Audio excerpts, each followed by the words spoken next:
Before you watch Insidious, The Red Door, here are 6 spiritual themes to follow through the film. Number 1, astral projection. The idea that the spirit can separate from the physical body and travel somewhere else. Also, the spirit exists separate from the physical body.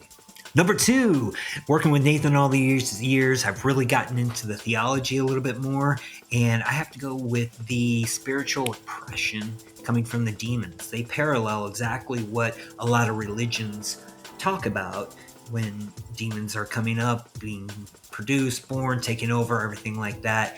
Parallels a lot with theology, and that's pretty cool. Number 3, losing your faith and then refinding your faith. Our main characters, Josh and Dalton, both had really lost their way. And it was for reasons that, really wasn't their fault. They had their minds wiped. But for the longest time, they went just kind of stumbling through life with no feeling, no emotion, no sense of purpose and what we're supposed to do.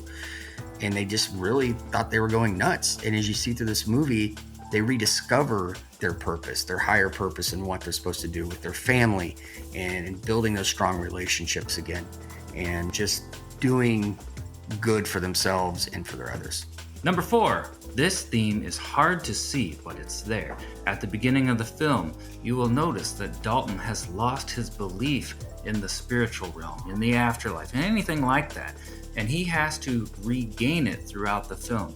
So if you're aware of that, you can watch and trace that theme as he rediscovers his belief in something beyond the physical world. Number 5, kind of an interesting one, are the weight of certain memories. Like when he goes into the further, he's seeing traumatic instances from his past, learning what happened when he was a kid, as was Josh, kind of reliving some of those moments too.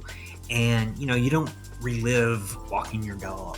It tends to bring out the bad stuff, and reliving that and trying to figure out what went wrong or how to fix that and changing things for the future is a real positive spirituality type moment, I think.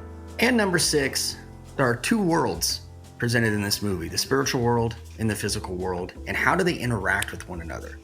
That's a lot that we don't know about the spiritual world that we all hope to go to at one point.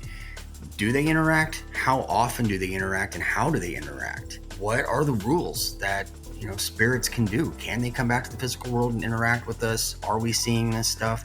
It's really interesting to try to find that parallel and how 2 worlds can coexist with each other. All right, keep an eye on our channel because we're going to have a full discussion unpacking the things we just talked about. So like and subscribe our channel and turn on notifications, and we will see you next time.